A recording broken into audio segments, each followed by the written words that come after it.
Ya, selamat siang semuanya. Assalamualaikum warahmatullahi wabarakatuh. Jadi hari ini saya akan melanjutkan materi terkait bioreaktor ya. Jadi untuk materi ini memang akan saya gabungkan antara perhitungan ya, perancangan dari sisi perhitungan dan rancangan dari sisi hardware-nya. Memang untuk hardware yang akan disajikan di sini hanya satu bentuk reaktor yang bentuknya adalah tangki berpengaduk. Ini karena memang bentuk ini adalah bentuk yang paling banyak dipakai untuk bioreaktor. Nah, dari pertemuan sebelumnya Anda sudah diperlihatkan ya beberapa desain bioreaktor, baik itu yang skala kecil maupun skala besar. Nah, pada prinsipnya bioreaktor ini, karena di dalam bioreaktor ini akan terjadi reaksi ya, di mana reaksi ini adalah bagian utama dari keseluruhan bioproses, karena di dalam reaksi kan terjadi perubahan dari bahan baku atau substrat menjadi produk. Nah, maka karena ini merupakan unit yang paling utama, dan sebetulnya nanti dari CAPEX ya, CAPEX itu adalah biaya investasi. Ini biasanya salah satu penyumbang mahalnya pabrik bioproses itu adalah dari investasi untuk membangun atau untuk bioreaktor. Nah, sehingga bioreaktor ini harus bisa menjalankan fungsinya. Artinya apa? Karena di dalam bioreaktor ini akan terjadi reaksi, di mana reaksinya itu adalah reaksi bioproses, dan reaksi bioproses itu adalah reaksi yang menggunakan katalis, biokatalis ya, katalis yang organik, katalis biologis, dan khususnya kalau Anda menggunakan sel, di mana nanti sel itu tumbuh, dan Anda mungkin perlu atau reaksinya itu hanya bisa jalan menggunakan satu jenis sel saja atau kultur murni, maka bioreaktor itu fungsi utamanya adalah menjaga agar tidak terjadi kontaminasi. Ya, reaksinya, desain dari bioreaktor itu harus memfasilitasi reaksinya itu bisa jalan terus selama durasi reaksi yang Anda inginkan, ya, selama durasi fermentasi yang Anda inginkan, tanpa terjadinya kontaminasi. Karena kalau terjadi kontaminasi ya nanti akibatnya ya reaksinya tidak akan berjalan seperti yang Anda inginkan. Termasuk juga menyediakan atau berfungsi sebagai pembatas ya atau pelindung. Jadi kalau aseptik itu lebih yang luar itu tidak bisa masuk ke dalam, kalau kontainer itu yang di dalam itu juga tidak keluar gitu ya selama proses reaksinya itu berjalan. Karena bisa jadi kalau keluar karena memang dikeluarkan ya secara sengaja, itu sih nggak masalah ya, karena Anda sudah mempersiapkan peralatan pendukungnya. Tapi kalau selama proses reaksi ini dia bocor gitu ya, nah ini ya tentunya katalisnya kan akan berkurang. Katalisnya berkurang, substratnya berkurang, maka proses reaksinya juga akan tidak jalan dengan baik. Atau kalau Anda menggunakan biokatalis yang selnya itu hasil modifikasi. Misalnya Anda ingin menaikkan produktivitas, kemampuan selnya itu diimprove dengan cara mutasi gitu ya, atau rekayasa genetika. Nah ini si biokatalis, si sel yang direkayasa itu harus berada di dalam reaktor selama jalannya reaksi. Tidak boleh sampai terlepas ke lingkungan. Nah, kalau terkait aseptik, kemudian bagaimana nanti reaktor itu dipersiapkan agar tidak terjadi kontaminasi, ini akan kita bahas lebih detail di bagian sterilisasi. Nanti bagian akhir akan kita bahas sterilisasi. Nah, kemarin kita sudah lihat secara umum, Anda bisa lihat ya bagian-bagian bioreaktor ya. Nah, ini kalau reaktor kecil seperti ini, reaktor yang umumnya dipakai di lab. Kita punya di lab mikro di lantai 3, Labtek 10, kita punya reaktor dengan model seperti ini. Nah, nanti kalau bahannya biasanya adalah kaca, ya. Bahan bodinya ini adalah kaca, kemudian penutupnya atau di atas ini ada yang namanya head plate.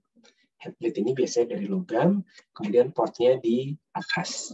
Ya, jadi bahan utamanya itu adalah kaca kalau skalanya kecil.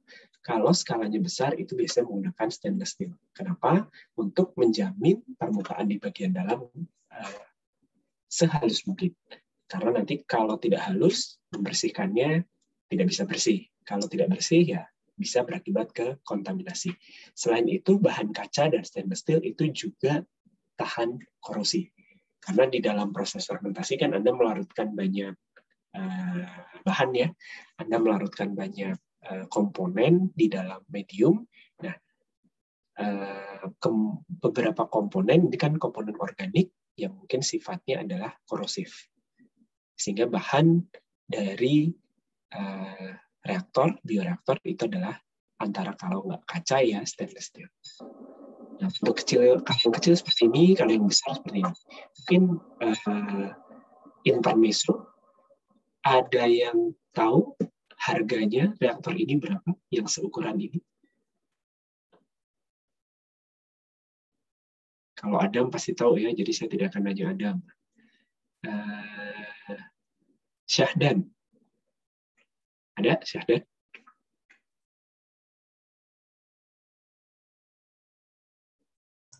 Iya, Pak. Bagaimana pertanyaan tadi?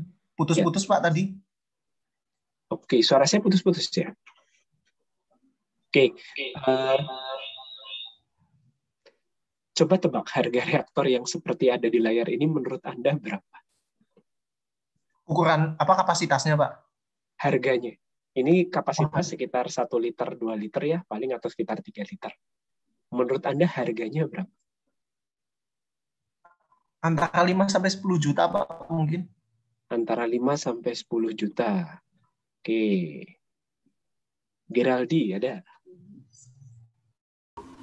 Ada, Pak. Ya, menurut Anda harganya berapa? Itu sama instrumen-instrumennya mungkin 100 sampai 300 juta mungkin, Pak. Iya, harganya sekitar itu. Betul. Harganya untuk reaktor yang seukuran ini ya, ini harga normalnya itu antara 400 sampai 500 juta. Jadi bisa kebayang ya. Karena apa? Karena memang instrumentasinya juga, walaupun ini reaktornya kecil ya, jadi walaupun reaktornya kecil, tapi kan bahannya bahan kaca yang cukup mahal. Head plate-nya pun stainless steel. Kemudian dilengkapi dengan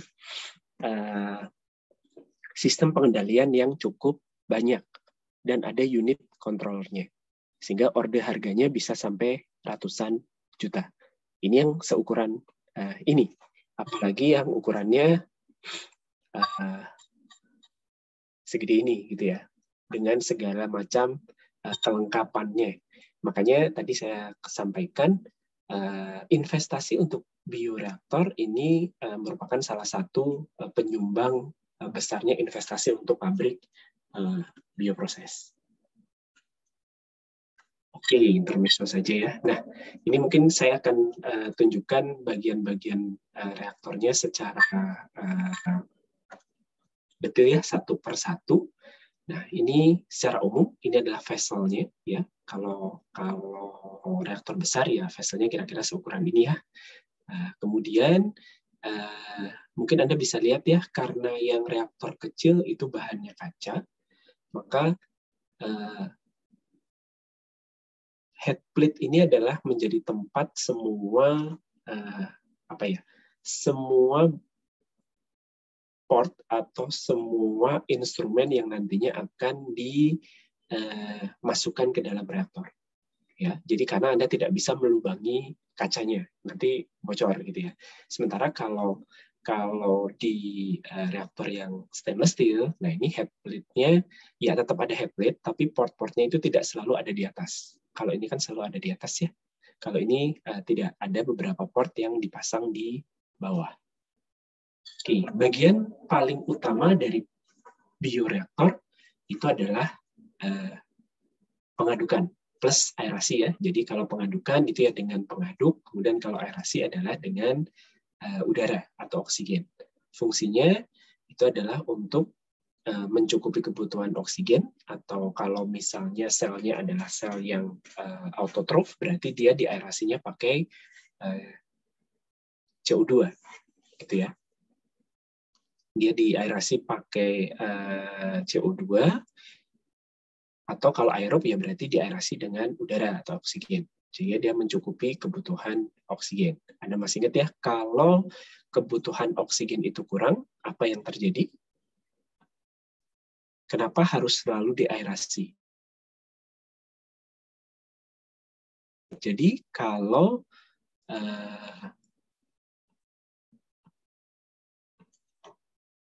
oksigen uptake rate, ya, pemanfaatan oksigen oleh si sel itu jauh lebih besar daripada oksigen transfer rate. Oksigen transfer itu oksigen yang kita transferkan ke dalam medium. Sementara oksigen uptake rate itu adalah oksigen yang dimanfaatkan oleh sel. Apa yang terjadi kalau oksigen uptake rate ini jauh melebihi oksigen transfer rate? Jadi yang Anda aerasikan itu kurang. Salwa, ada? Pak. Ya. Apa yang terjadi? Pak, boleh ulang pertanyaannya, Pak, tadi lagi ini. Oke. Fungsi aerasi itu kan untuk mencukupi kebutuhan oksigen. Jadi Anda mentransferkan oksigen secara terus-menerus ke dalam medium. Kenapa harus ditransferkan? Agar oksigen transfer rate itu selalu lebih besar. Jadi kalau idealnya lebih besar, ya.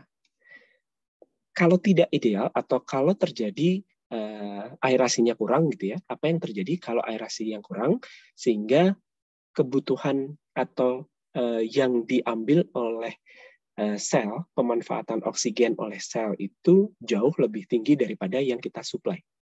Apa yang terjadi? Masih ingat nggak?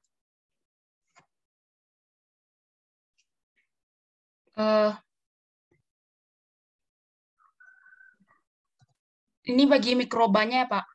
Ya, bagi mikrobanya tentunya.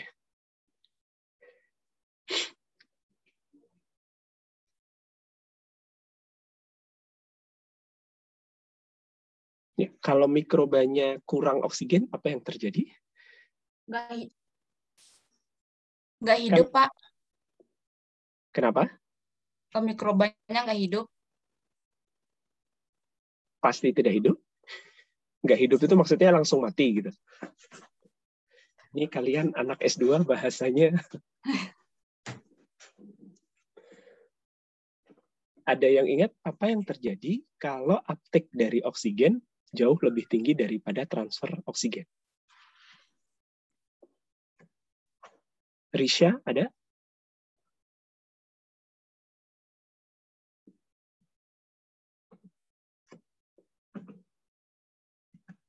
Tidak ada. Oke, Putri, ada?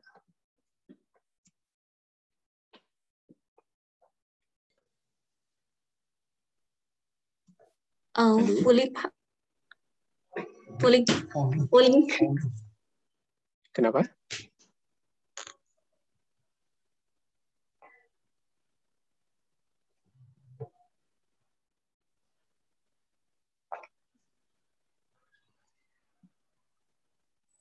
Halo? Apa suara saya terdengar? Iya, terdengar.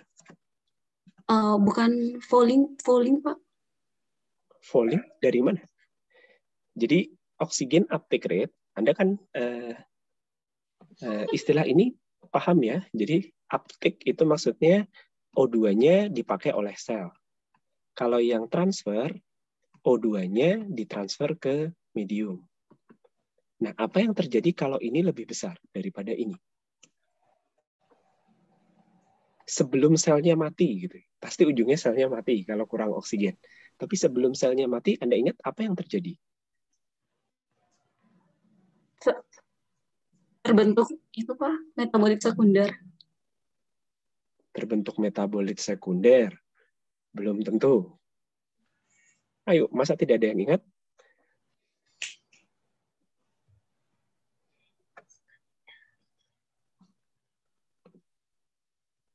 ketika kita membahas nutrien, laju pertumbuhan, apa yang Anda ingat?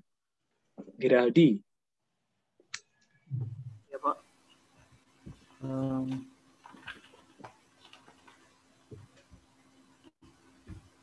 O2 itu kan elektron akseptor ya, Pak ya? Oke, terus? Mungkin apa? Jadi kalau O2 uptake-nya lebih besar, metabolismenya berarti apa? Terganggu. Terganggunya sebelum terganggu aja. Apa? Nggak ada yang ingat? Apa ya?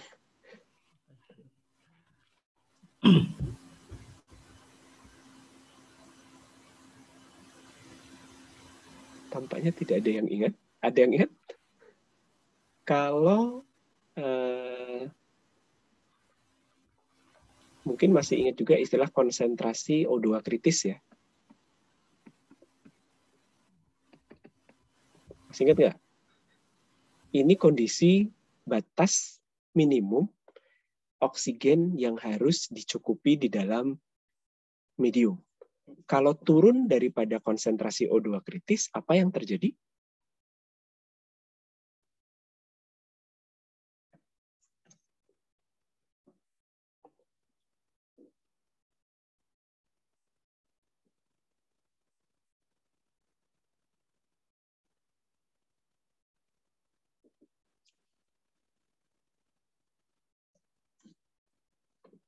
Diem semua ini.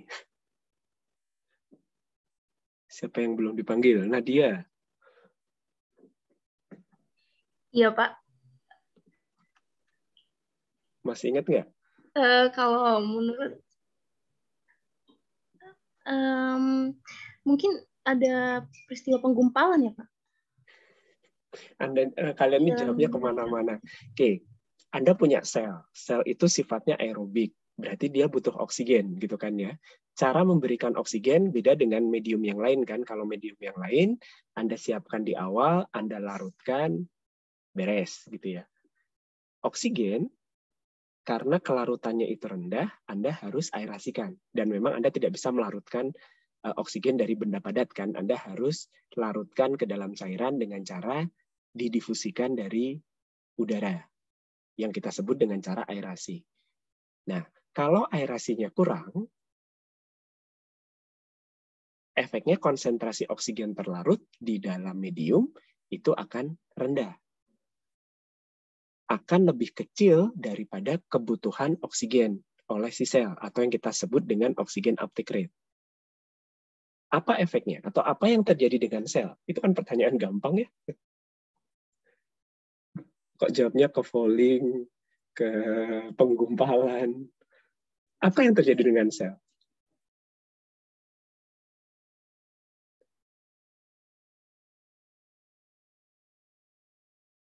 Sebelum selnya mati, apa yang terjadi dengan sel?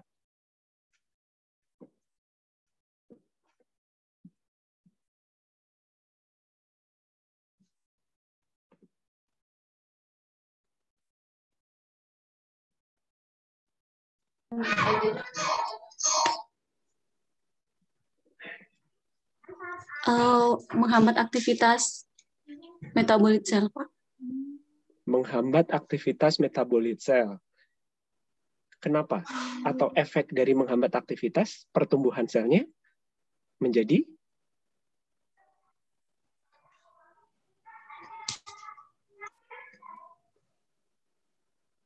ayo dong, ini pertanyaan gampang, harusnya tidak usah belajar yang gimana Anda bisa ini untung tidak ada ujian ya. Ya, kalau kebutuhan oksigennya kurang, maka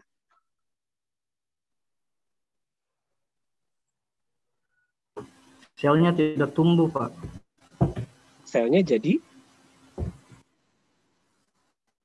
nggak tumbuh, jadi nggak ada pertambahan sel gitu. Sebelum tidak tumbuh, apakah pasti langsung tidak tumbuh? Ini ada oksigen, tapi sedikit, kurang dari yang dibutuhkan.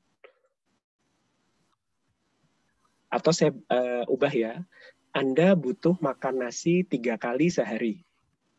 Misalnya gitu ya. Tapi Anda cuma dikasih makan nasi setengah tiga kali itu maksudnya 3 piring sehari gitu ya. Terus Anda cuma dikasih makan nasi setengah piring sehari. Apa yang terjadi pada Anda? Apakah Anda langsung mati? Enggak, Pak. Enggak langsung mati. Apa? Kelaparan, Pak. Ya, kalau selnya kelaparan, terus kalau Anda setelah kelaparan apa? Lemes.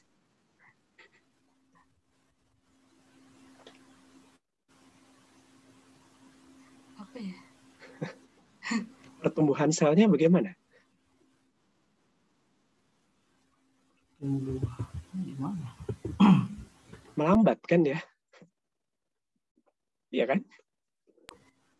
Anda Ya, Pak. melakukan fermentasi, sel aerobik, kan itu untuk menumbuhkan sel.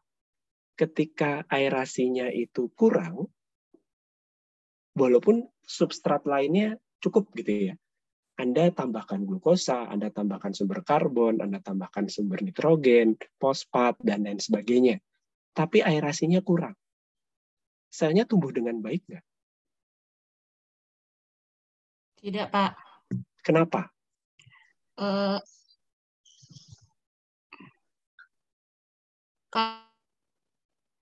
karena kekurangan oksigen tadi, Pak. Ya, kenapa? Pertanyaannya kenapa? Kenapa pertumbuhannya jadi lambat? Mengakibatkan pertumbuhan selnya melambat dan Iya. terganggu Suaranya agak pertumbuhannya ini. sebelum selnya mati. Iya, kenapa pertumbuhan sel menjadi lambat? Selnya tidak akan mati ya. Ketika Anda punya, mungkin ini yang perlu Anda pahami ya, jadi lama ini ya, Anda punya reaktor, batch gitu ya. Anda masih ingat ya, jadi tolong kalau kuliah yang sudah dipelajari jangan langsung dilupakan, karena sebetulnya di nalar juga, Anda kan punya kebutuhan ini ya, dan yang lain kalau mikronutrien lebih banyak. Katakanlah semua sudah tercukupi gitu ya, kecuali oksigen. Kalau suplai oksigennya itu kurang, apakah selnya akan mati? Kan enggak. Jadi semua sudah cukup, C-nya cukup, H-nya cukup, NSP-nya cukup, trace elemen, mikroelemennya cukup gitu ya. Tapi oksigennya ada, tapi kurang gitu. Nggak akan mati kan? Tapi pertumbuhannya melambat. Untuk mendapatkan, katakanlah tadinya X0-nya itu 0,1 gram per liter. Lalu X-nya itu di X akhirnya itu katakanlah 50 gram per liter gitu ya. Kalau oksigennya cukup, mungkin Anda hanya butuh waktu sekitar 8 jam gitu. Karena pertumbuhannya cepat. Mu-nya bagus. Tapi kalau oksigennya tidak cukup, ya, Anda aerasinya kurang, Anda bisa tetap dapat 50 gram per liter. Tapi waktunya mungkin jadi 1 minggu gitu. Untuk dapat 50 gram per liter. Kenapa? Kenapa pertumbuhannya jadi lambat? Jadi tidak akan langsung mati ya. Oke lah, tadi mungkin kalau pakai analogi manusia terus jadi lapar, lemes ya beda lagi ya. Kirain dengan menganalogikan ke manusia Anda bisa menangkap. Pertumbuhan manusia juga akan melambat kan kalau makanannya tidak cukup. Nah, kenapa pertumbuhannya jadi lambat? Ingat nggak?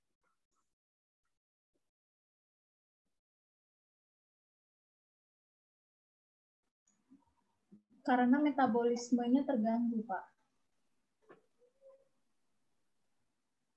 Kenapa bisa terganggu? Apakah terganggu? Semuanya cukup loh, hanya oksigennya saja.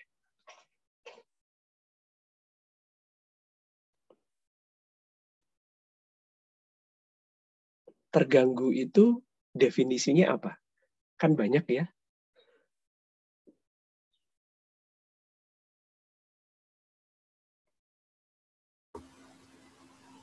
Apakah akan muncul gangguan? Gangguan itu kan berarti ada sesuatu yang lain yang mengganggu gitu ya. Kalau definisi dari terganggu gitu. Nah, maksudnya metabolisme terganggu kalau oksigennya kurang itu apa?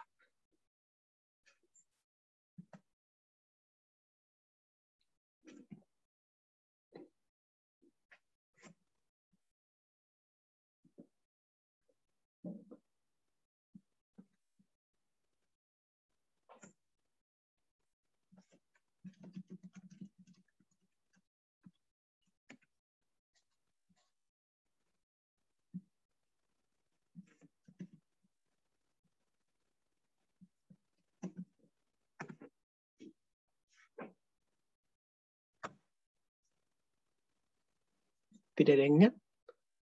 Oksigen kan salah satu komponen yang harus ada di dalam substrat.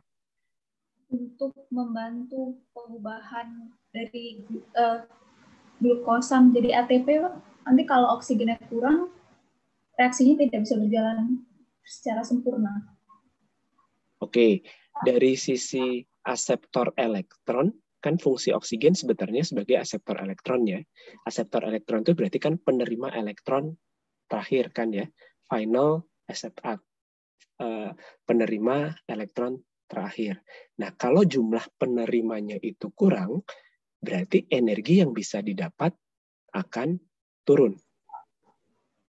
Energi yang bisa didapat turun, kalau energi yang didapat turun, ya otomatis pertumbuhannya akan terhambat. Kalau dari sisi metabolisme yang terganggu, seperti itu. Tapi secara makro, oksigen itu kan salah satu substrat. Anda masih ingat bahwa pertumbuhan itu akan dibatasi oleh satu substrat pembatas.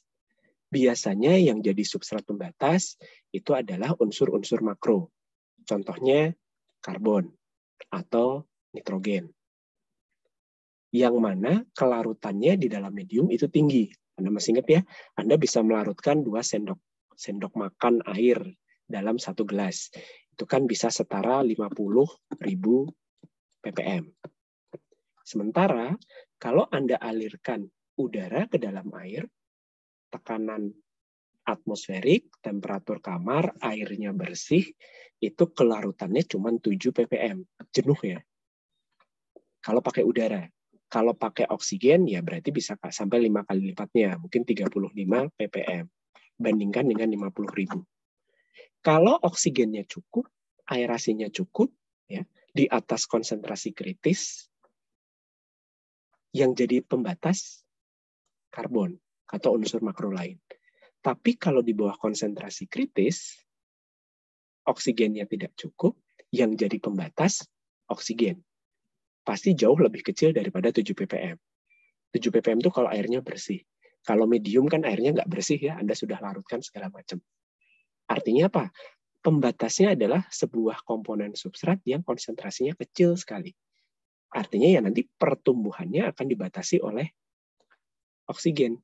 Kelarutannya kecil, mu-nya turunnya drastis. Ini sudah dijelaskan kan ya? Jadi Anda harus mungkin ya jangan dilupakan ya konsep seperti ini. Nah, artinya di dalam sistem yang selnya itu butuh oksigen, Anda harus pastikan transfer oksigennya mencukupi.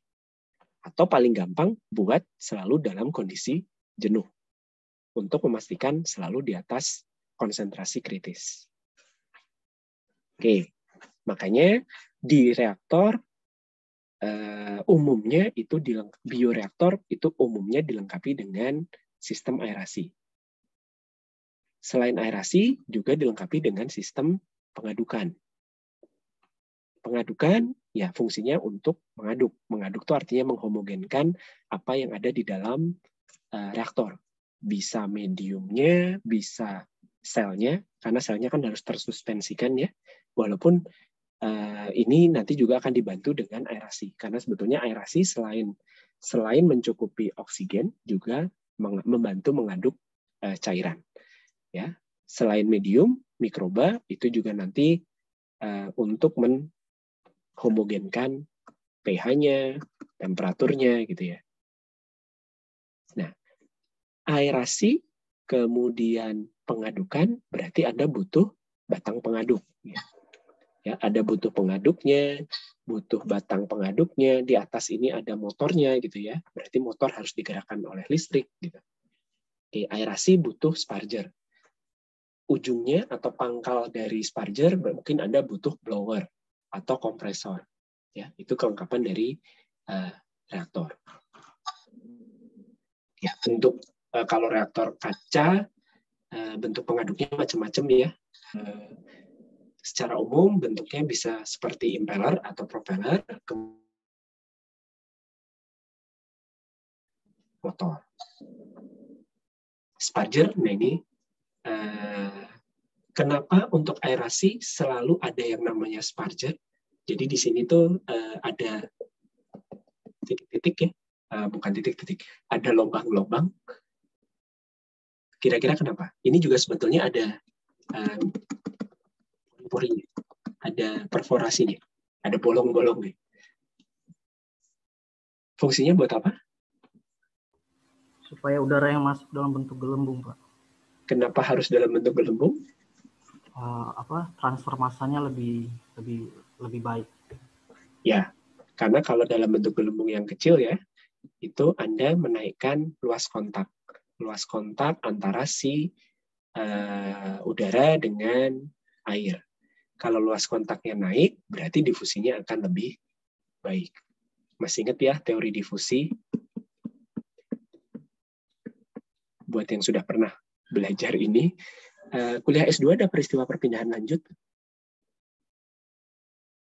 Ada nggak ya sekarang? Masih ada nggak? Ada. Sudah atau belum? Sudah. Ya, berarti Anda belajar difusi kan ya? Iya, Pak. Ya, jadi mungkin sekedar mengingatkan saja. Jadi sebetulnya dengan menaikkan atau dengan membuat ukuran-ukuran itu ukuran gelembung atau dengan membuat si udara itu menjadi gelembung yang kecil-kecil, itu Anda menaikkan transfer oksigennya. Perpindahannya menjadi lebih bagus. Nilai KL-nya menjadi lebih baik. Karena KL itu merupakan salah satu parameter untuk memperbaiki difusi, gitu ya. Atau ya itu merupakan salah satu parameter yang bisa dipakai untuk meningkatkan difusi. Kalau KL-nya lebih bagus, difusinya lebih bagus, pindahnya akan lebih cepat. Oke. Kalau dilihat dari samping, nah ini mungkin kelihatan ya, ini baffle. Di samping tuh bentuknya begini ya. Ini namanya baffle. Oke, dari atas seperti ini. Jadi bentuknya adalah pelat yang dipasang melintang. Ini fungsinya adalah untuk menghindari yang namanya vortex. Anda mungkin tahu ya, kalau Anda mengaduk cairan dengan RPM atau putaran yang cukup tinggi, itu nanti kan permukaan cairan kan yang awalnya begini, nanti dia jadi begini ya. Betul nggak? Kalau Anda mungkin nggak sampai segini sih, mungkin segini gitu ya. Ya kan? Jadi akan terbentuk vortex. Apa efek vortex ini dihindari ya untuk bioreaktor? Karena kalau terbentuk vortex, nanti pengadukan atau pergerakan cairan di bagian-bagian dalam reaktor ini menjadi tidak seragam. Mungkin daerah sini, daerah sini, daerah sini itu tidak akan teraduk. Yang disebut dengan dead zone.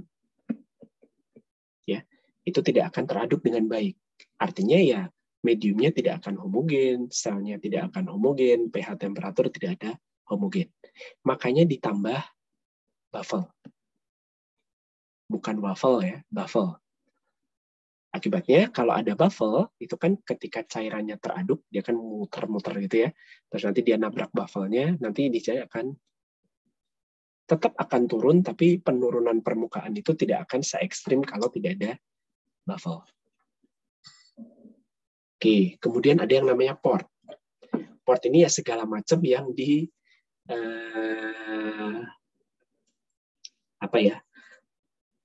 lubang yang menghubungkan sesuatu ke dalam reaktor. Tadi sudah disebut kalau reaktornya itu kaca, semua port itu ada di atas. Tapi kalau reaktornya itu stainless steel, portnya bisa di samping karena bisa dibolongin gitu ya. Kalau kaca kan nggak mungkin. Nah, nanti port ini akan menjadi tempat masuknya, bisa masuknya selang untuk memasukkan medium, selang untuk memasukkan inokulum, selang untuk ngambil sampel gitu ya, atau memasukkan probes. Probes itu nanti alat pengukur kondisi di dalam reaktor. Bisa pH, bisa temperatur, bisa dissolve oksigen gitu ya. Atau yang lain yang perlu dimonitor di dalam reaktor. Oke, beberapa jenis reaktor itu butuh pendinginan. Karena mungkin temperatur dari fermentasi itu meningkat ya, cukup. Karena beberapa jenis, secara umum proses fermentasi itu sifatnya eksotermik. Ya, sifatnya eksotermik, sehingga dia akan melepas panas. Nah, beberapa tipe fermentasi, kenaikan temperaturnya cukup cepat ya, walaupun mungkin memang naiknya nggak terlalu tinggi ya, biasanya naik hanya sekitar 4-5 derajat Celcius.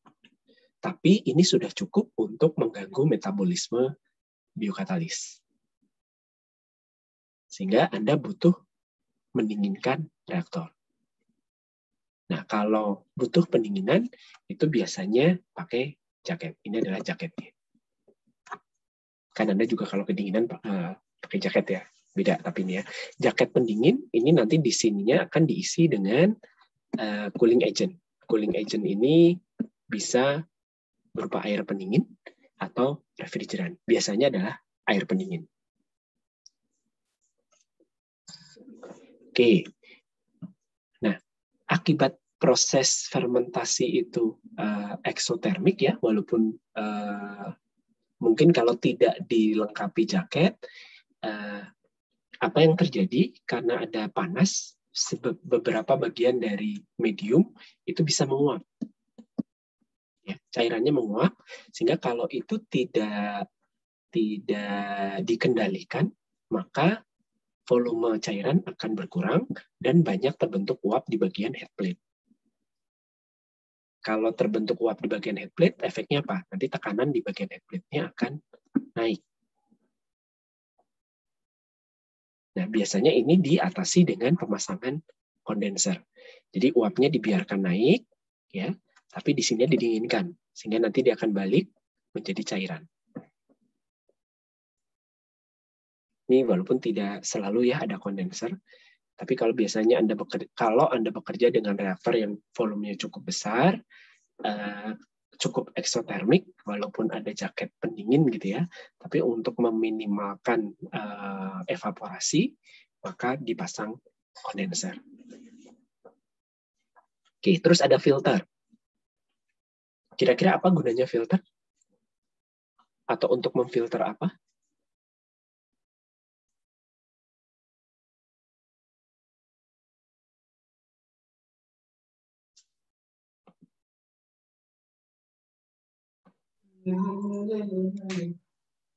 Enzim atau selnya, Pak?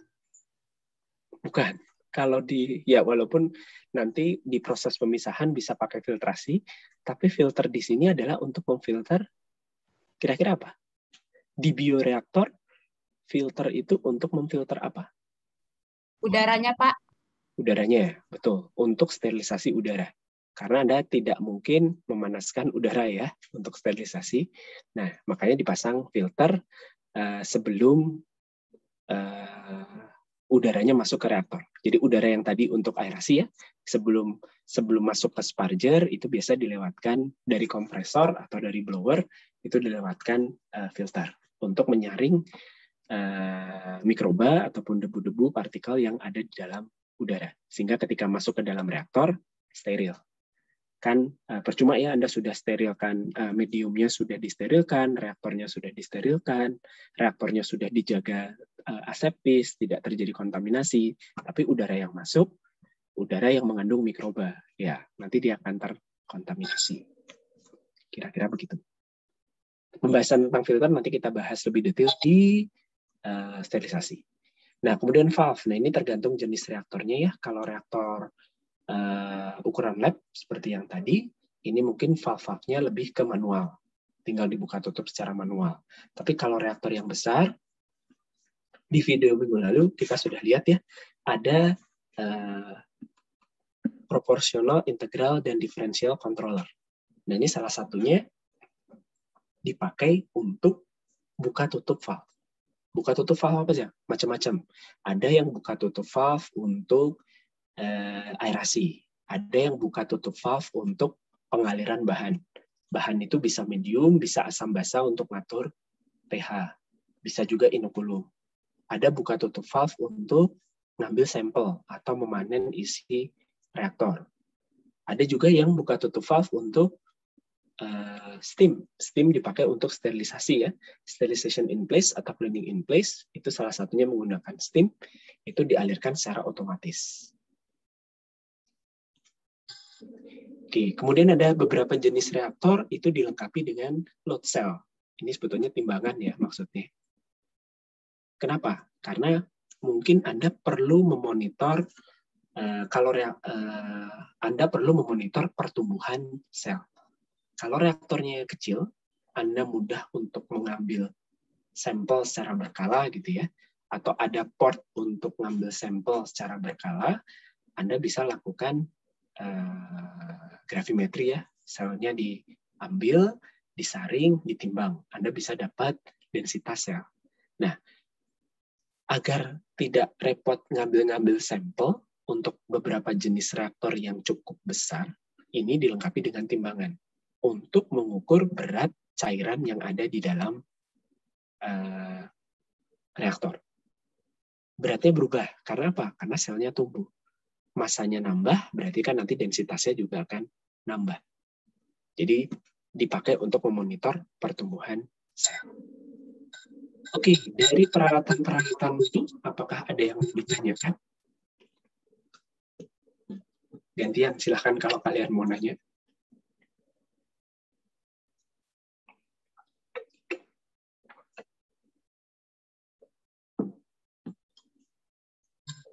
Ada yang baru pertama kali melihat reaktor, bioreaktor?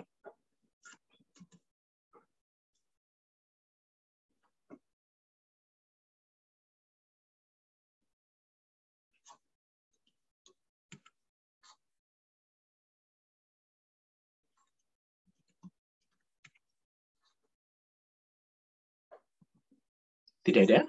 Semua sudah familiar ya, semoga.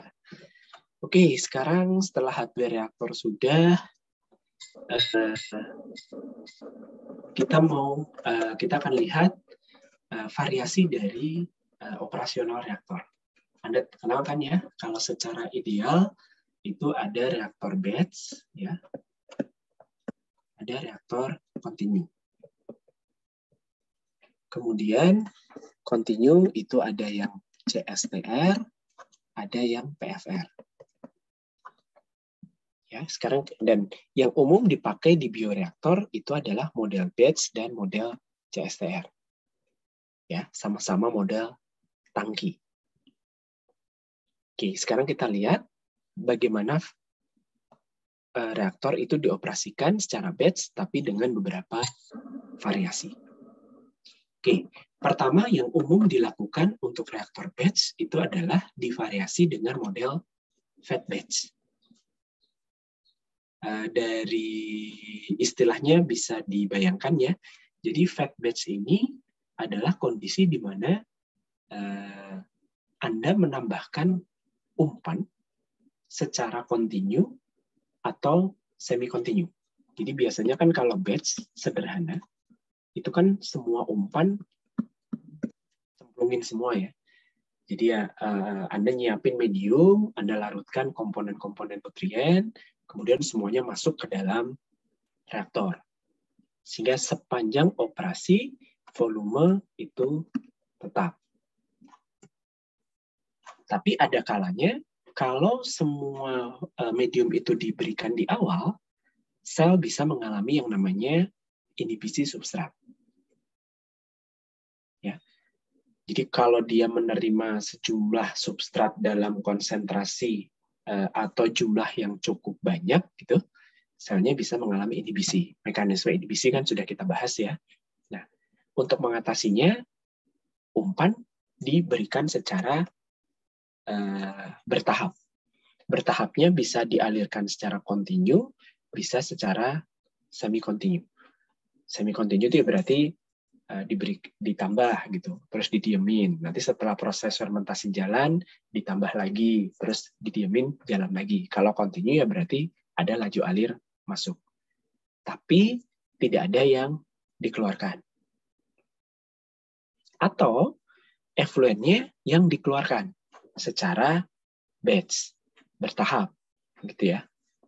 Ini biasanya dilakukan kalau produknya menginhibisi sel. Sehingga produknya tidak boleh terakumulasi terlalu banyak, gitu ya. Maka perlu diambil secara bertahap. Nah, kalau batch sederhana volumenya tetap, kalau secara fed batch itu kan volumenya akan berubah. Maka operasi fed batch itu sering disebut dengan variable volume, continuous culture. Kenapa continuous? Karena mirip continuous ya, atau semi-continuous system, mirip continuous. Ada yang masuk, ada yang keluar, tapi dua-duanya tidak bareng dan tidak continue.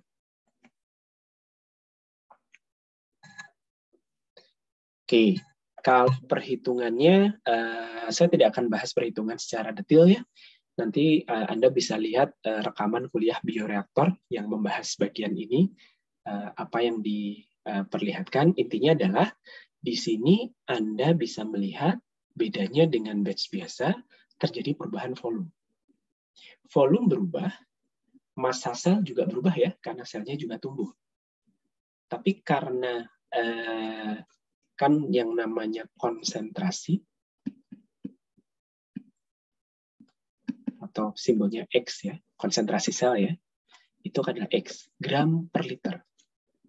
Hanya bedanya kalau di reaktor batch yang naik itu hanya gramnya. Jumlah selnya nambah, gramnya nambah, tapi volume reaktor tetap. Nah, kalau fed batch ya, kalau fed batch volumenya berubah, nambah, gramnya juga nambah. Jadi ada sedikit perubahan ketika Anda mendefinisikan neraca massa di fed batch. Ya, jadi harus dilihat dari sisi perubahan massa dan perubahan volume. Dan Anda nanti bisa dapatkan dan bisa dibuktikan ya bahwa fed batch itu sesuai dengan bisa juga disebut dengan semi-continue. Karena neraca massanya itu nanti mirip dengan neraca massa continue. Walaupun kita sebutnya adalah semi-continue ya, atau tercapai kondisi steady state. Oke, fed batch pun bisa diubah, bisa diulang gitu ya.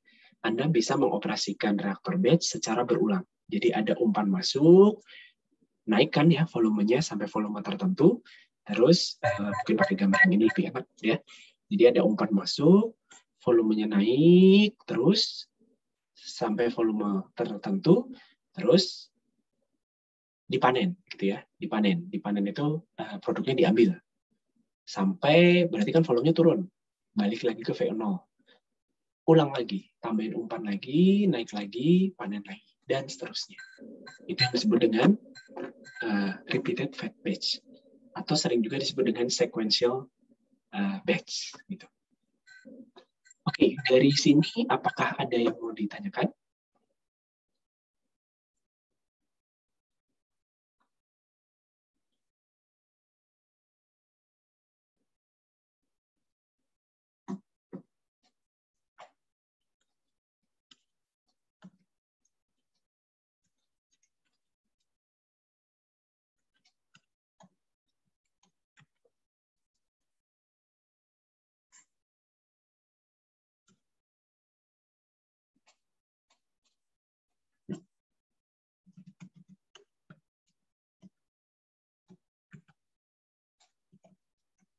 Silakan, ada yang mau ditanyakan?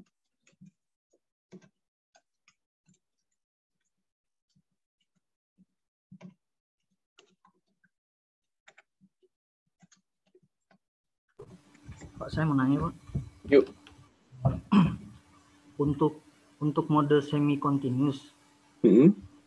itu perhitungan perhitungan produktivitasnya itu dilihat pada waktu apa? Jadi apa dihitung seluruhnya atau kalau semi continuous itu kan masuk, ada yang masuk terus sekian dalam waktu terus ada produknya keluar baru dimasukin lagi gitu ya Pak ya? Iya, betul. Itu perhitungan produktivitasnya itu waktunya gimana Pak? Nah, kalau produktivitas, betul ya, kalau produktivitas, Anda kan masih ingat kalau continue biasa, CSTR biasa, produktivitas produk itu kan dilution rate kali konsentrasi produk. Nah, di sini dilution rate itu adalah, Anda juga masih ingat, dilution rate itu adalah laju alir dibagi dengan volume. Nah, kalau CSTR biasa, volume itu tetap. Sehingga akan bergantung hanya pada dilution, hanya bergantung pada laju alir. Tapi kalau sehingga dilution rate itu akan tetap ya. Jadi kalau Anda punya reaktor CSTR, kan yang masuk continue, keluar continue, sehingga volumenya konstan. Sehingga pada laju alir tertentu Anda punya dilution rate yang konstan. Nah, kalau tercapai kondisi steady state, produknya itu konsentrasi produk kan konstan ya, sehingga Anda bisa hitung produktivitas. Nah, bedanya kalau fat batch atau repeated fat batch, volume kan berubah ya. Walaupun laju alir tetap, volumenya berubah. Karena kan dia nambah, terus nanti ketika dibuang dia turun gitu ya. Sehingga di ini juga berubah. Nah, secara umum produktivitas untuk fat batch, ini pertanyaan yang cukup bagus, produktivitas untuk fat batch ini yang diambil adalah produktivitas maksimum. Jadi di akhir setiap siklusnya. Kalau repeated, kalau satu kali fat batch, jadi berarti di akhir proses fat batch-nya. Jadi total waktunya berapa, Anda dapat konsentrasi akhir produknya berapa. Kira-kira gitu. Itu adalah produktivitas maksimum. Karena Anda dapat produknya maksimum, dan waktunya adalah waktu totalnya. Kalau diulang-ulang, Anda bisa maksudnya berulang ya, repeated fat batch, Anda bisa hitung produktivitasnya untuk produktivitas satu siklus atau produktivitas keseluruhan total siklus. Tapi sebenarnya kan nanti sama ya. Selama siklusnya itu selalu konstan gitu ya. Anda selalu satu siklus katakanlah 3 jam. Volume akhir setiap siklus katakanlah 100 liter. Ya berarti kan produktivitas total ya tinggal produktivitas satu siklus dikalikan jumlah siklusnya. Baik Pak, terima kasih Pak. Oke, ada lagi yang mau ditanyakan?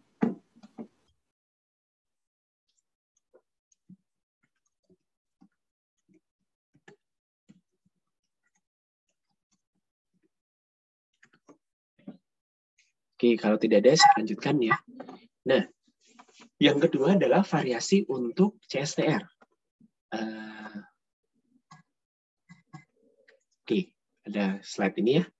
Ini adalah neraca massa CSTR yang tanpa variasi. Ya, artinya ya CSTR biasa. Anda punya laju alir masuk, punya laju alir keluar, sehingga volume di dalam reaktornya konstan. Kemudian dengan asumsi-asumsi tertentu, Anda bisa dapatkan, ini kemarin sudah kita bahas ya, bahwa Anda bisa mengatur laju pertumbuhan sel dengan cara mengatur dilution rate. Dilution rate itu adalah debit dibagi dengan volume reaktor. Kalau volume kerjanya tertentu ya, volume reaktornya itu sudah tertentu, maka menaikkan dilution rate itu dengan cara menaikkan laju alir umpan. Tapi kalau laju alir umpan itu terlalu tinggi, maka laju yang keluar juga akan naik kan ya. Sehingga kalau umpan masuk itu terlalu cepat, selnya akan terwash out. Ya, jadi dia tidak akan tumbuh dengan baik ya. Walaupun ketika Anda naikkan D, mu itu naik ya. Tapi ini mu, ini D, ada di optimumnya. Jadi profilnya kira-kira begini ya, akan naik sampai di tertentu. Kalau ini Anda naikkan lagi, mu-nya drop karena mengalami washout. Nah, kalau sudah mengalami washout, artinya apa? Ya selnya tidak tumbuh. Nah, biasanya washout ini terjadi mendekati Mumax dari selnya.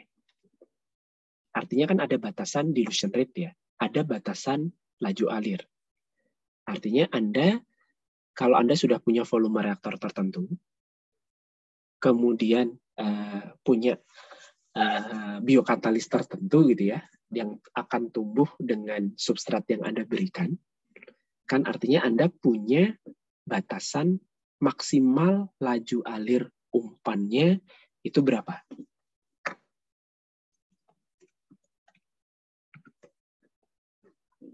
Ya, artinya Anda tidak bisa sembarangan menaikkan laju alir umpan. Kalau hanya menggunakan CSTR normal, CSTR standar seperti ini. Nah, bagaimana kalau Anda butuh mengolah umpan yang lebih banyak? Ya, reaktornya ya Anda cuma punya itu, gitu ya. Tapi Anda butuh mengolah laju alir umpan yang lebih banyak. Kira-kira diapain?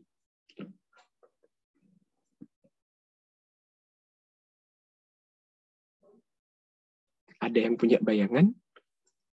Ini sekali lagi ya, persamaannya, penurunannya, asumsi-asumsinya, mohon bisa melihat kalau Anda butuh belajar detail penurunannya, Anda bisa lihat di bagian kuliah bioreaktor. Tapi di sini mungkin konsep-konsepnya saja yang saya tekankan ya.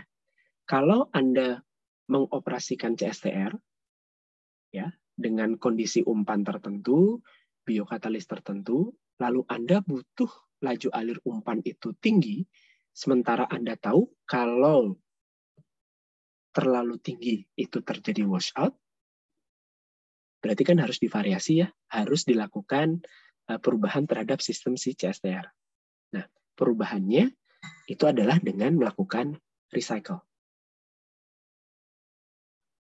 Ya, recycle itu pada dasarnya dari apa yang terjadi di CSTR yang biasa, yang keluar ini kan tidak hanya effluent ya, tidak hanya effluent atau tidak hanya produk, tapi ada juga sisa substrat dan ada, walaupun sisa substratnya mungkin tinggal sedikit ya, karena dipakai sama sel, tapi ada sel.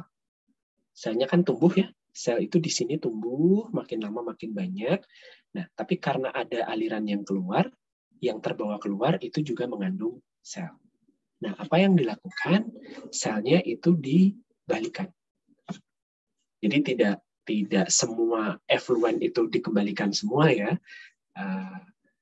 Tapi yang Anda lakukan adalah effluentnya itu dipekatkan. Nanti cairannya dibuang, sebagian besar cairan dibuang, sebagian besar sel beserta sisa cairan ya. Jadi di sini selnya tinggal dikit. Kalau yang balik itu cairannya yang tinggal dikit. Itu dikembalikan. Sehingga jumlah sel di dalam reaktor itu tetap terjaga.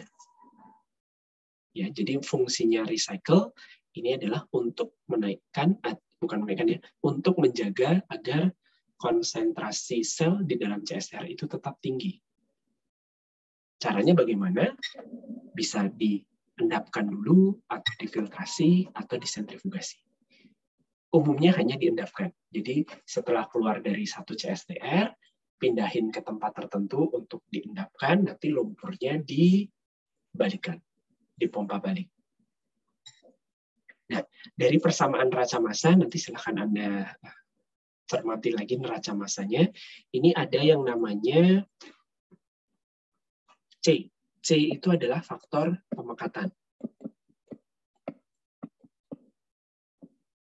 Jadi kalau keluar dari reaktor, itu konsentrasi selnya itu sebesar X1, jadi yang kembali ke reaktor, konsentrasinya adalah sebesar C kali X1. Sementara alfa itu adalah rasio recycle-nya, recycle rasio. Alfa itu adalah recycle rasio. Seberapa banyak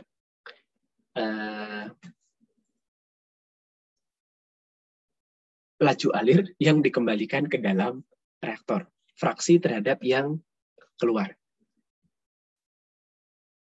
Oke ya, jadi nanti dari persamaan-persamaannya Anda bisa lihat bahwa dengan melakukan recycle, Anda bisa mengatur F, ya. Kemudian nanti D, ya. Kalau F naik, kan dilution rate naik. Kalau debit naik, dilution rate naik. Itu jauh lebih tinggi daripada mu. Ya, dengan melakukan recycle, Anda bisa dapatkan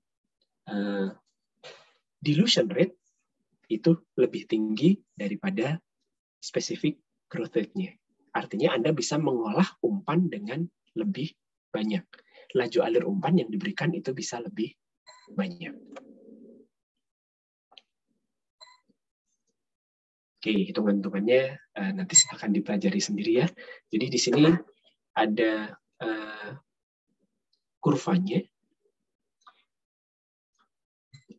Oke, jadi yang ini itu yang tanpa recycle. Yang ini yang dengan recycle. Anda lihat ya, mikrobanya itu mu-m-nya sekitar 1 per hour. 1 per jam. Ya, terlihat dengan dilution rate yang dinaikkan mendekati 1, dia masih naik. Tapi begitu sudah hampir 1, terjadi washout. Ini adalah kondisi washout. Tapi kalau di recycle, ternyata Anda bisa mengoperasikan si CSTR tadi pada dilution rate bisa mendekati 2 kali mu max-nya.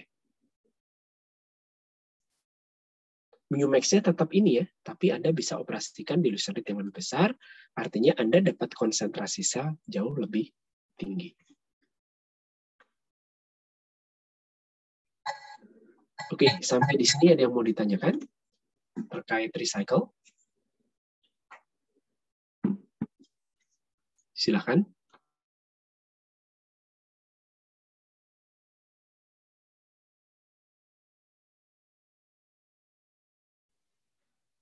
Izin bertanya, Pak.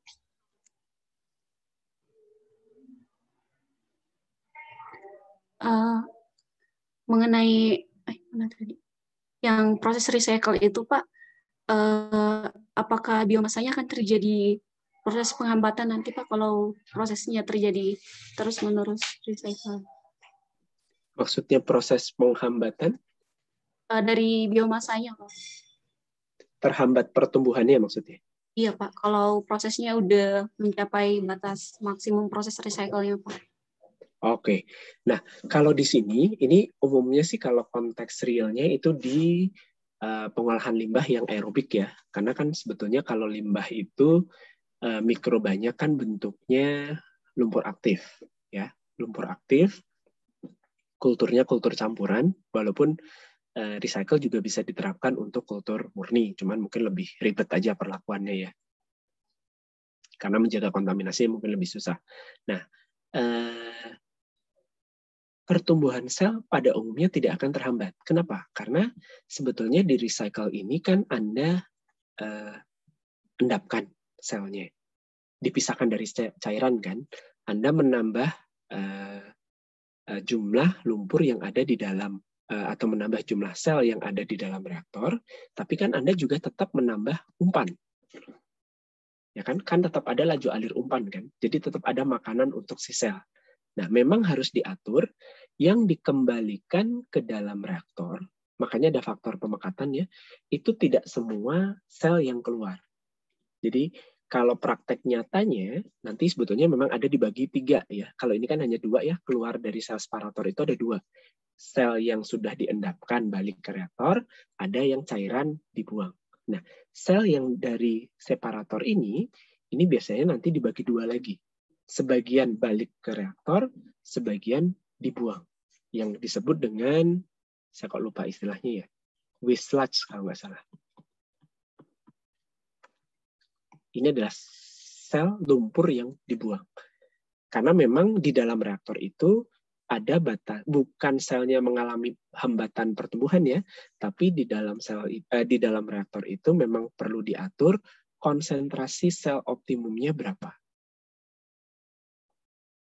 Kalau terlalu banyak, ya akan mengalami hambatan karena substratnya mungkin tidak cukup untuk pertumbuhan sel. Sehingga konsentrasi sel di dalam reaktor dijaga di nilai optimum. Tetap harus ada sel yang ditambahkan. Karena kalau tidak, nanti balik ke CSTR murni, di mana nanti sel hanya bisa mensustain laju alir tertentu. Kalau konsentrasinya tinggi, konsentrasi sel di dalam reaktor itu dijaga tinggi, dengan cara di-recycle tadi, dengan beban laju alir yang lebih tinggi, akan tetap bisa hidup. Mungkin ada yang terbawa keluar, tapi kan sebagian balik lagi. Jadi untuk meng-counter efek wash out tadi. Apakah menjawab pertanyaan?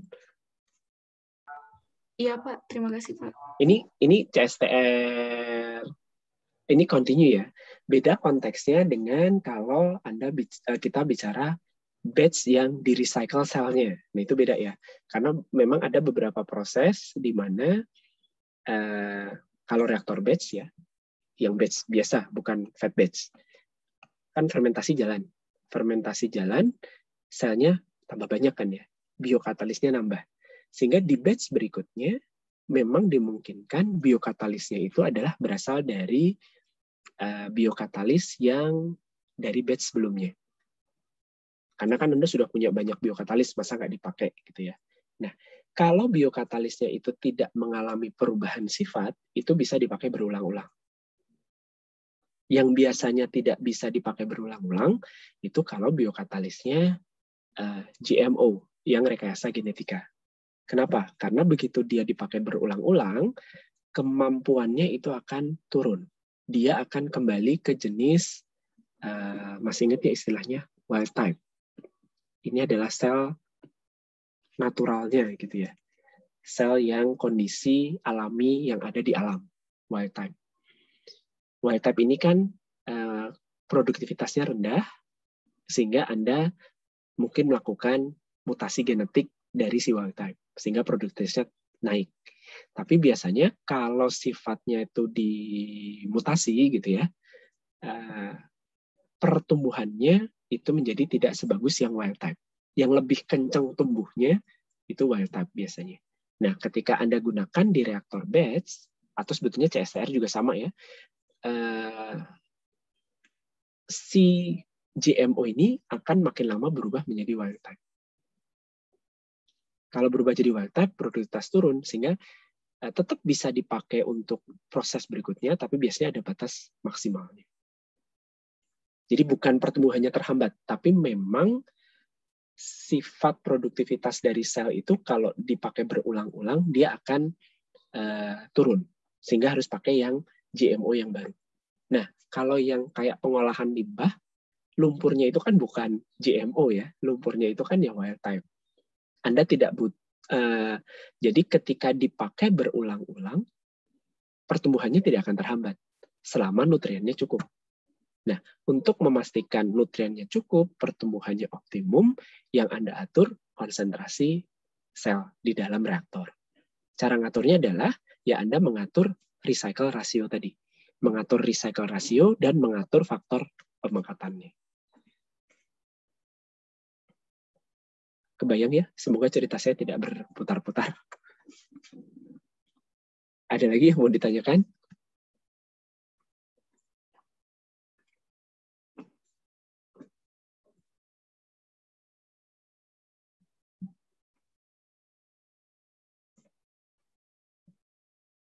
Silakan, ada yang mau ditanyakan lagi? Oke, kalau tidak ada, variasi lain dari CSTR itu adalah multitahap. Ini sebetulnya simple ya. Kalau yang CSTR recycle tadi kasusnya itu adalah pengolahan limbah ya, karena Anda ingin menjaga lumpur mikroba itu tetap dalam konsentrasi optimum. Nah, kalau yang multitahap ini biasanya dilakukan kalau mikrobanya itu membentuk produk yang sifatnya metabolit sekunder. Metabolit sekunder artinya kan didapatkan atau diproduksi ketika selnya sudah dalam kondisi pertumbuhan yang tidak baik. Ya. Nah, kalau batch itu mungkin bisa diatur dari waktunya. Ya, karena memang di batch itu Anda akan mendapatkan fasa pertumbuhan. Awalnya nanti dia tumbuh baik, karena terus nanti nutriennya itu sudah berkurang, dia masuk fase stasioner, metabolit sekundernya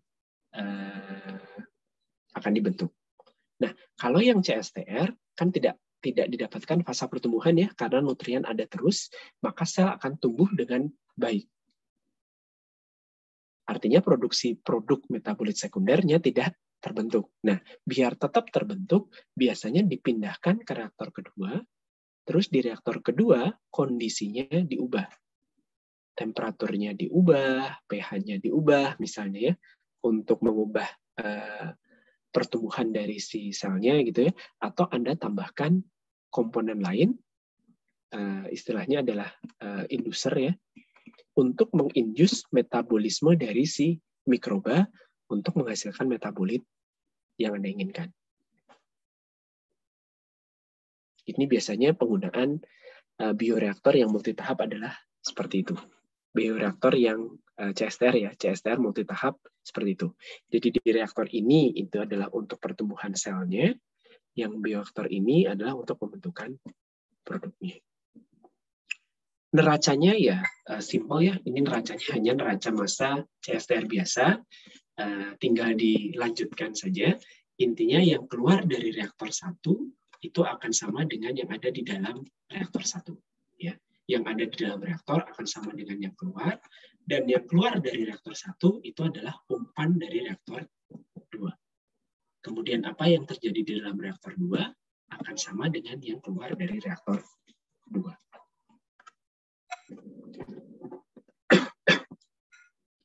Oke ya, nanti neracanya menyesuaikan. Ada pertanyaan di bagian ini? Nah, mungkin terkait tugas 3, kalau tugas 3 kan bioreaktor ya, Anda juga bisa melakukan eksplorasi di jenis reaktor yang Anda pilih, yang kelompok Anda pilih gitu ya. Anda lihat apakah pada fermentasi produk menggunakan reaktor tersebut, si reaktor ini dilakukan variasi. Apakah di fed batch, atau di multitahap, atau di recycle. Nah ini silahkan dieksplor dan dilaporkan di tugas 3. Oke, ada pertanyaan?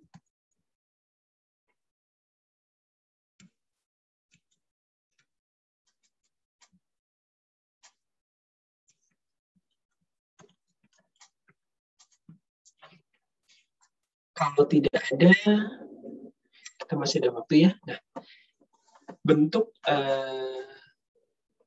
ini mungkin bukan variasi ya, tapi penggunaan sel. Jadi kalau yang kita bahas sebelumnya, mau itu batch, mau CSTR, itu secara umum selnya kan disuspensikan ya. Makanya bentuknya adalah reaktor tangki, pakai pengaduk. Karena Anda mensuspensikan sel. Nah, ada kalanya Anda ingin ya konsentrasi sel itu tinggi ya. Anda ingin konsentrasi sel di dalam reaktor itu tinggi, tapi Anda ingin laju alirnya juga besar gitu ya. Tapi tidak bisa, tapi bukan model yang recycle, bukan reaktor tersuspensi dengan recycle. Ya. Nah, kalau kondisinya seperti ini, kemudian Anda ingin mendapatkan produk ya, biasanya ini adalah fermentasi untuk mendapatkan produk, bukan untuk memproduksi sel gitu ya. Jadi Anda sudah mendapatkan sel dengan konsentrasi yang cukup, terus ingin membentuk produk gitu ya, tapi Anda tidak leluasa menggunakan model yang multitahap ataupun dengan recycle. Nah, ini opsi lainnya adalah dengan melakukan imobilisasi sel. Jadi selnya itu dibuat dalam bentuk tertahan ya, ditahan di dalam reaktor, sehingga yang masuk dan keluar itu hanya substrat dan produk.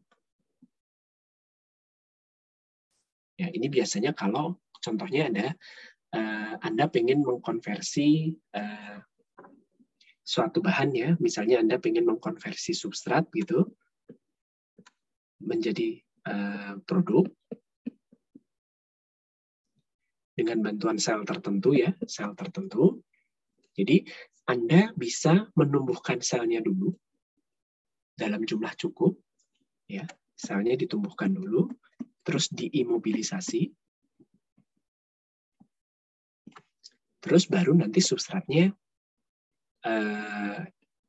jadi reaktornya dioperasikan secara kontinu ya, substratnya dimasukkan melewati sel-sel yang sudah terimobilisasi tadi gitu ya, sehingga dia akan dikonversi menjadi produk. Ya, Anda bisa dengan model seperti ini ya, dengan sistem seperti ini, Anda bisa operasikan reaktor tadi dengan laju alir yang cukup tinggi tanpa selnya mengalami washout. Karena selnya ditahan di dalam reaktor. Akibatnya atau manfaatnya itu ya produktivitas dari si produknya naik. Karena Anda punya sel yang cukup banyak, bisa ditahan di dalam reaktor, laju alir substratnya tinggi. Sehingga produktivitas naik. Selain itu, yang keluar dari reaktor itu hanya produk dan sisa substrat. Tidak ada selnya, karena selnya ditahan. Sehingga ini akan meminimalkan pemisahan sel di tahap berikutnya. Anda cukup memurnikan produk. Kebayang ya? Jadi Anda bisa pakai selnya kembali. Ya, jadi kembali lagi ya, ini sistem ini biasanya digunakan untuk membentuk produk, bukan untuk memproduksi sel sebanyak-banyaknya. Kalau memproduksi sel sebanyak-banyaknya pakai sistem tersuspensi, gitu ya, karena selnya akan nambah dengan cepat. Kalau ini Anda sudah produksi selnya dulu secara cukup, diimobilisasi, baru nanti untuk pembentukan produk. Ya, sehingga Anda bisa mengatur substratnya secara lebih leluasa, laju alirnya bisa lebih tinggi, gitu ya, sehingga nanti produktivitasnya akan lebih tinggi. Oke, dalam kondisi terimobilisasi, ini kondisi dari sisanya itu biasanya baik ya, karena dia tertahan pada lingkungan tertentu, stabilitas genetiknya juga baik gitu, dan karena dia dilindungi ya, biasanya kalau model imobilisasi kan dia bisa dibungkus, dijebak dalam suatu matriks gitu ya, atau dia ditempelkan pada suatu support, sehingga dengan laju alir yang tinggi, itu akan meminimalkan pengaruh shear damage. Shear itu adalah gesekan atau tegangan gesek yang diakibatkan oleh cairan yang mengalir. Nah, tapi keterbatasannya adalah kalau Anda mengimobilisasi sel untuk membentuk produk tertentu ya, produknya harus dihasilkan ekstraseluler. Artinya ya dihasilkan di luar sel. Jangan ketika sudah Anda imobilisasi, dia mengkonversi substrat, produknya diakumulasikan di dalam sel. Nanti repot sendiri kan ya. Jadi pastikan produknya itu adalah sifatnya ekstraseluler. Nah, selain ekstraseluler, tantangannya adalah kalau menggunakan sistem terimobilisasi, kan Anda bayangkan kalau tidak terimobilisasi ya, ini tersuspensi, itu kan selnya satu-satu gitu ya, tersebar, tercampur secara merata di dalam medium. Kontak antara sel dengan nutrisi yang ada di dalam medium gampang. Selnya kecil-kecil gitu ya. Mediumnya terlarut dengan baik, bisa kontak dengan selnya itu gampang. Nah, bandingkan kalau Anda punya sel yang diimobilisasi. Selnya di dalam sini, terus mediumnya lewat. Ya kan? Berarti ada hambatan difusi. Hambatan difusi ini maksudnya gimana? Sebelum ketemu sel, dia harus menembus si barrier supportnya. Ada hambatan difusi ketika menembus supportnya, atau ketika dia harus berdifusi di dalam matriks sel. Ya, jadi di antara partikel-partikel selnya kan dia juga harus lewat ya. Nah, ini akan ada hambatan difusi. Ujungnya apa? Biasanya laju konversinya turun. Oke, selain itu, ketika diimobilisasi, bisa jadi kondisi masing-masing sel satu dengan yang lain itu beda. Karena mungkin difusi mediumnya itu tidak seragam ya, pasti tidak seragam. Difusi oksigennya juga tidak seragam gitu ya. Jadi kondisi kesehatan selnya tidak seragam, nanti berarti pertumbuhannya beda-beda, atau kemampuan dia mengkonversi produk, kecepatannya juga beda.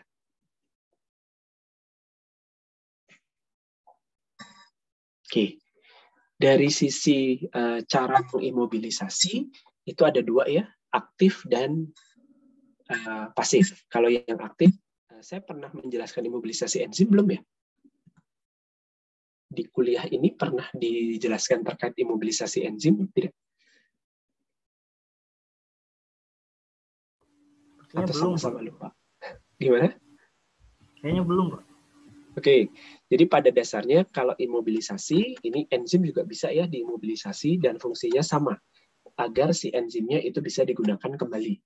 Biar gampang memisah. Kalau enzim Anda suspensikan, ya mungkin sedikit bicara enzim ya.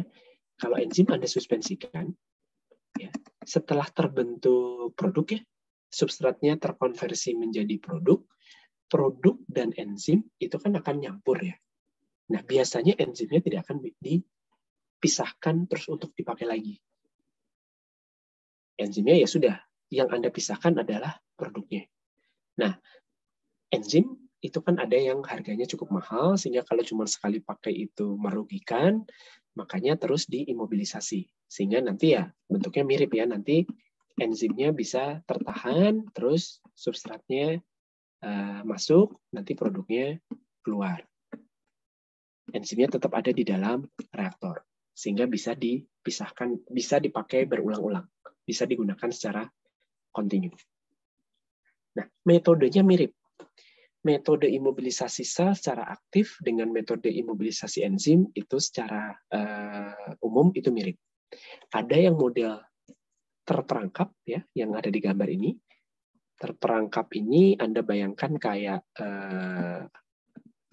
roti kismis gitu ya.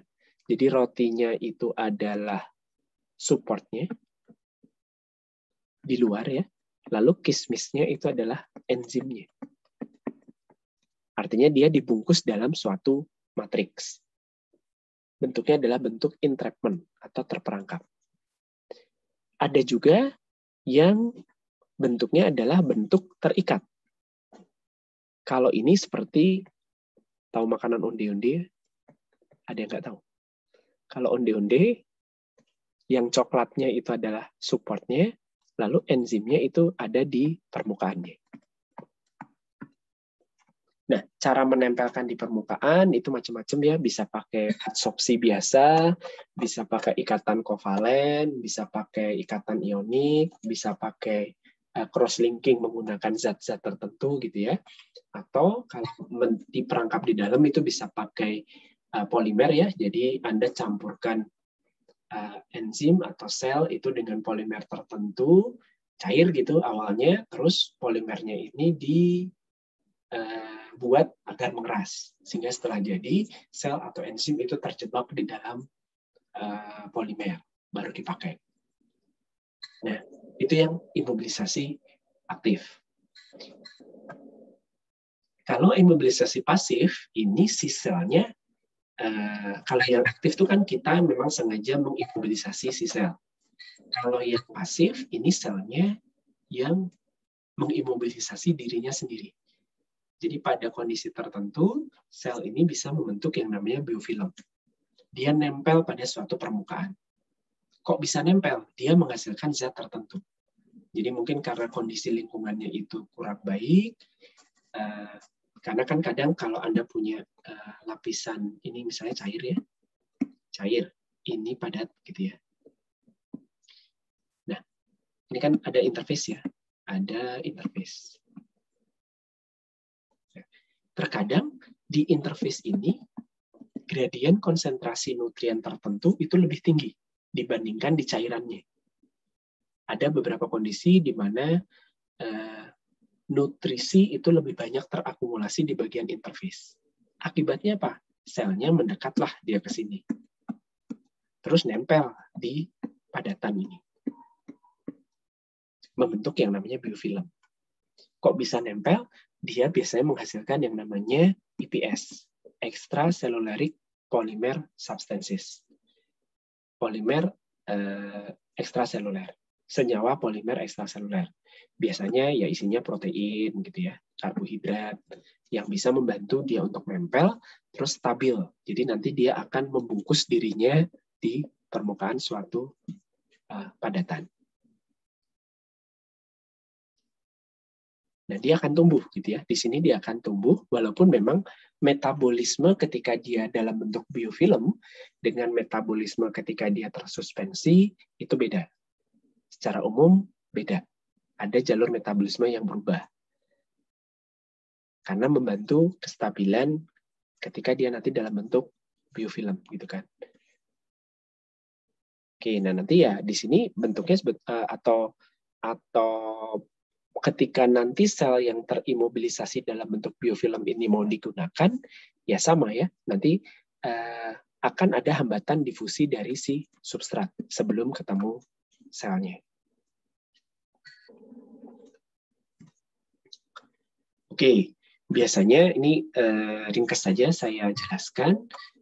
Secara umum hambatan difusi ya, kalau terjadi difusi, efeknya apa? Reaksinya akan menjadi lebih bukan lebih lambat ya. Jadi di sini Anda bisa bayangkan reaksi itu kan terjadi kalau substratnya sudah ketemu dengan sel. Tapi sebelum ketemu dengan sel, reaksi itu kan pembentukan substrat jadi produk ya. Atau kita sering juga sebut dengan biokonversi gitu ya. Itu adalah konversi substrat jadi produk. Substrat baru bisa berubah terkonversi jadi produk kalau dia sudah ketemu dengan sel. Tapi sebelum bisa ketemu dengan sel, kalau bentuknya terimobilisasi, ada hambatan difusi. Jadi secara umum, makin besar atau makin signifikan hambatan difusinya, artinya makin lambat kan sel itu ketemu dengan substrat, atau makin sedikit substrat yang bisa ketemu dengan sel, artinya konversinya akan turun. Bisa dipahami ya? Nah, efek dari hambatan difusi ya, seberapa signifikan hambatan difusi terhadap reaksi itu dinyatakan dalam bentuk bilangan Damkohler number.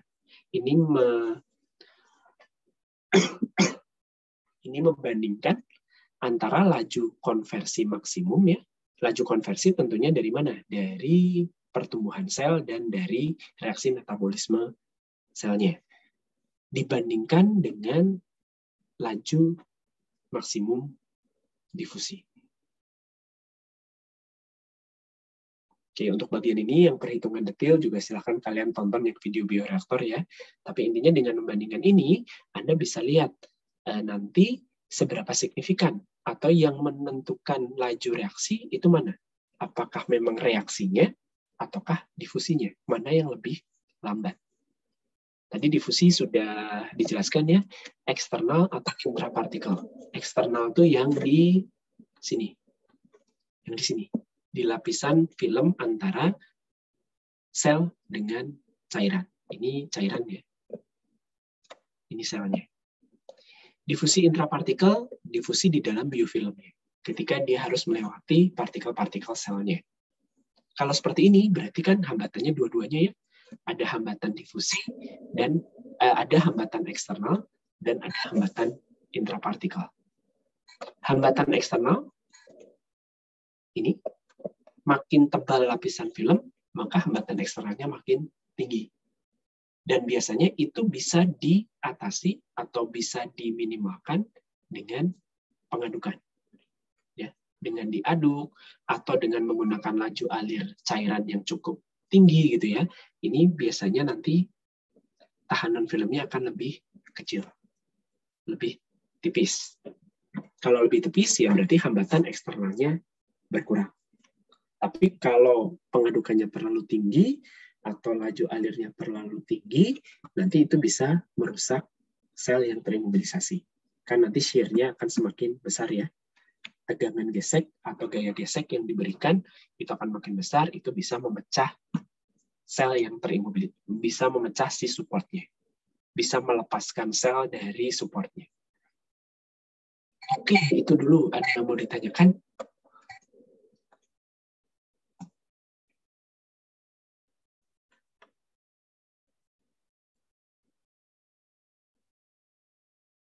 Ada? Baik, kalau tidak ada, mungkin kuliah hari ini saya cukupkan sekian ya. Kita lanjutkan, berarti kalau minggu depan kita presentasi, berarti nanti 2 minggu lagi. Baik, terima kasih. Selamat sore. Assalamualaikum warahmatullahi wabarakatuh.